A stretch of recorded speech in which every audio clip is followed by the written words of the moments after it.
Deborah Norville. Hello, everybody, and thank you for joining us. Spring break is just getting started for most students, and already there is a tragedy. This University of Pittsburgh student has vanished, and this photo of her is believed to be the last picture before she disappeared. She was on holiday in the Dominican Republic, and while officials there suspect she may have drowned, her family fears she may have met with foul play. Allison Hall has our report. The parents of a 20-year-old college student missing on spring break say they have growing suspicion that she may have been kidnapped. The pretty University of Pittsburgh junior was last seen walking down a beach at 4:50 a.m. in the Dominican Republic with 5 girlfriends celebrating spring break. This is believed to be the last photo taken of pre-med student Sudiksha Konanki. She was wearing the same brown bikini when she went missing. At some point, the girlfriends returned to their hotel at Rio Republica Resort. Sudiksha decided to stay on the beach with a guy described by authorities as a stranger. As helicopters searched the blue waters for any sign of a body, the young man who was with her reportedly told police they were swimming when a large wave may have swept her away. He also told police that he believed she had followed him out of the ocean before he fell asleep on the beach. That young man is seen on surveillance video leaving the beach area 4 hours later at 9:55 in the morning. Sudiksha's parents live in Loudoun County, Virginia, but are now in Punta Cana. Her family says in a statement, while it is possible that Sudiksha drowned, there is growing suspicion that there may be a crime, specifically the possibility of kidnapping.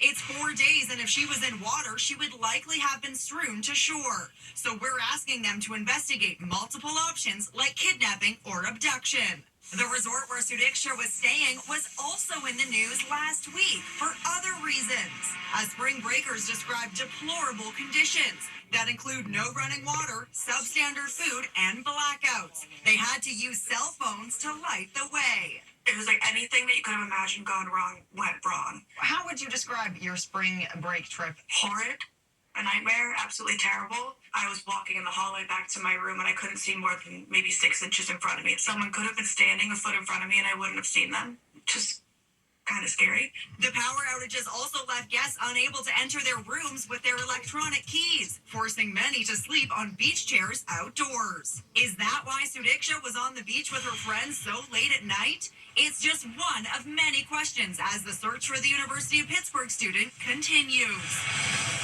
Konanki's girlfriends were supposed to return to the States on Friday, but they've remained in Punta Cana to try to help with the search. Wasn't in news today questions over how the wife of Oscar-winning actor Gene Hackman was sickened by the rare but deadly hantavirus. The medical examiner revealed that she died from hantavirus, which is usually transported by rodent feces. What's it like to have it? We spoke with a teenager who knows firsthand, Stephen Fabian, on what she learned that could keep others safe. The shocking revelation that Gene Hackman's wife died from hantavirus has people scared that they could also contract the deadly virus caused by rodents. This 14-year-old says she caught the hantavirus possibly while sweeping the floor in a cabin at summer camp. Evie Hermansley was rushed to Cincinnati Children's Hospital where her heart stopped for 9 minutes. Despite a high mortality rate of up to 50%, Evie survived. I spoke to Evie and her dad, Ryan, today. How sick did you feel? How scary was all this? It was really scary sitting in the ER as I was having a hard time breathing, and it just kept getting worse. I was in a coma. So, waking up and being told everything that had happened was mind-blowing. Ryan, did you think you were going to lose your daughter? When they told us that she was receiving CPR, we were praying that God would save her. The hantavirus is primarily spread through urine and droppings left behind by wild rodents, particularly small deer mice. The virus can even be found in contaminated dust in the air, and it could be a problem in both rural and urban areas.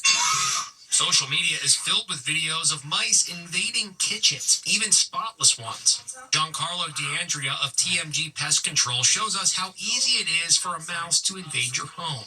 Mice can fit through penny-sized slots, penny-sized holes. He says there's a right way and a wrong way to clean up mouse droppings. The most important thing is you're going to want to avoid using a vacuum and avoid sweeping these up. He also has these tips. First step, what you're going to want to do is crack some windows open, right? Right. Step 2, you're going to throw some gloves on. And he says wear a respirator. We do 1 part bleach, 10 parts water.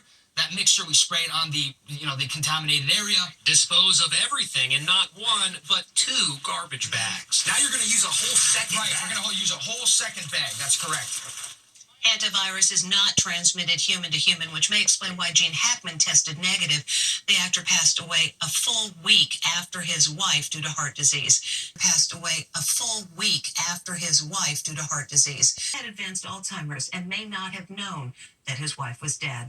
Saturday Night Live was back with its